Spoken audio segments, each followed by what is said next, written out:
I also think that David had to go back because he had to go back to the silence so that way he could hear God.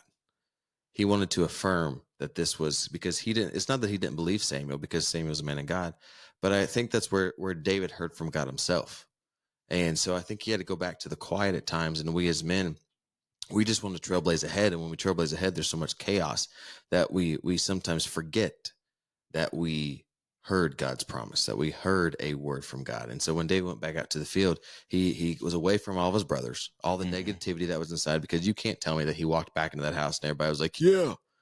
Right. They were No, probably if all my angry. brother was chosen king, I would have went after him. I'm like, I can do better. And here's why. Here's my 10-point PowerPoint presentation as to why I can be a better king than you.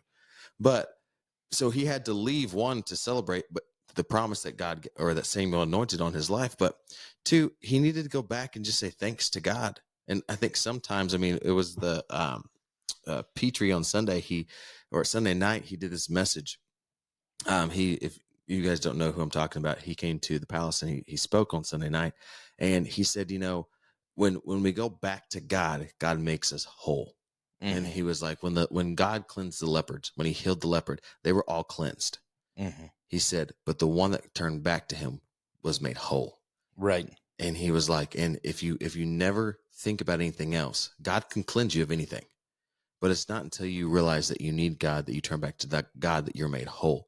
And I think that's what happened with David in this process was when he left the house and he turned back to God just to kind of thank him, just to go back to his regular scheduled programming. He went back to God, and God in that moment fulfilled him. God made him whole so that he could take the next steps to fight all these things. It made him strong enough to fight Goliath, to run from Saul, to become king, to raise his kids the way they need to be raised. I mean, I just think it was a great thing that he went back and just to recognize and thank God. Well, and you see the evidence of that, right?